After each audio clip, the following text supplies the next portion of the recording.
নমস্কার, গপ্প.com চ্যানেলে আপনাদের সকলকে স্বাগত জানাই। আজ আপনাদের সামনে পরিবেশন করতে চলেছি একটি ভৌতিক কাহিনী। এই কাহিনীটির নাম ফ্ল্যাট 7B, একটি একাকী ফ্ল্যাটের ভুতুড়ে কাহিনী। গল্প পাঠে রয়েছে আমি, অঙ্কিতা বোস। কলকাতার বুকে এক পুরনো বহুতল ভবন, নাম অশোক অ্যাপার্টমেন্ট। ভবনটা নির্মিত হয়েছিল 80-র দশকে, কিন্তু এখন বেশিরভাগ ফ্ল্যাট খালি পড়ে থাকে, কারণ লোকের মুখে ছড়িয়ে পড়েছে ফ্ল্যাট 7Bতে কিছু একটা আছে। 3 বছর আগেও এই ফ্ল্যাটে থাকতেন একজন প্রবীণ মহিলা, নাম বেনু দে।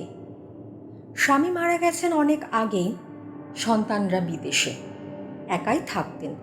প্রতিবেশীরা মাঝে মাঝে দেখত তিনি বারান্দায় বসে বসে একা একাই কথা বলে চলেছেন, যেন তার পাশে কেউ উপস্থিত রয়েছে। হঠাৎই একদিন তার মৃত্যু হয়। কেউ জানত না তার মৃত্যুর খবর। যখন তার ফ্ল্যাট থেকে পচা দুর্গন্ধ বেরোতে শুরু করে, তখন পুলিশ এসে তার মৃতদেহ উদ্ধার করে।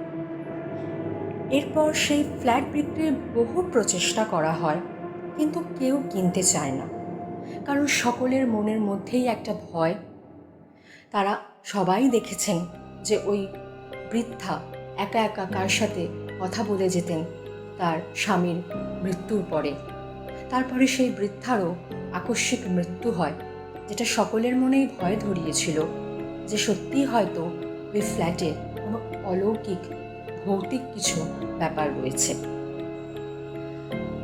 বছর দুয়েক পর এক তরুণ, অনিকেত সরকার তার নাম, প্রফেশনে তিনি IT অফিসার, শহরের বাইরে থেকে এসে ওই ফ্ল্যাট ভাড়া নেয়। অনিকেত যুক্তিবাদী মানুষ, ভূত প্রেতে একদমই বিশ্বাস করে না। প্রথম কয়েকদিন স্বাভাবিকই যায়, কিন্তু সপ্তম রাত থেকেই শুরু হয় অদ্ভুত ঘটনা। রাত 2টোর সময় বারান্দা থেকে শোনা যায় ফিসফিসানি। অনিকেত প্রথমে ভাবে পাশের ফ্ল্যাট থেকে আসছে, কিন্তু হঠাৎই তার মনে পড়ে তার পাশের ফ্ল্যাট তো খালি, সেখানে তো কেউ বাস করে না। এরপর একদিন রাতে তার বাথরুমের কল দিয়ে হঠাৎ করে ঝরঝর করে জল পড়তে থাকে।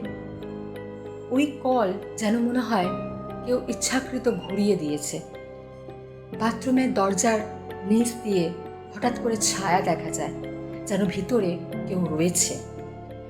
বাথরুমের আলো মাঝে মাঝেই জ্বলে ওঠে, কিন্তু ওই ঘরে তো অনিকেত ছাড়া আর কেউ থাকে না যে সে রাতে বাথরুমে গিয়ে সে বাথরুম ব্যবহার করছে। সবচেয়ে ভয়ঙ্কর রাতটা ছিল একটা শনিবারের রাত। অনিকেত গভীর রাতে চোখ মেলে দেখে বিছানার পাশেই দাঁড়িয়ে এক বৃদ্ধা, চুল এলোমেলো, চোখ দুটো যেন কোটর থেকে ঠিকরে বেরিয়ে আসছে। ও কি সেই সাংঘাতিক দৃশ্য! সেই বৃদ্ধার ঠোঁটের কোণে এমন এক হাসি, সেই হাসি যেন সারা শরীরে শিহরণ বলিয়ে দেয়। সেই বৃদ্ধা হঠাৎ করে বলে উঠলেন অনিকেতকে, তুই আমার জায়গায় ঘুমোচ্ছিস? অনিকেত চিৎকার করে ওঠে, কিন্তু তার শরীর নড়ে না।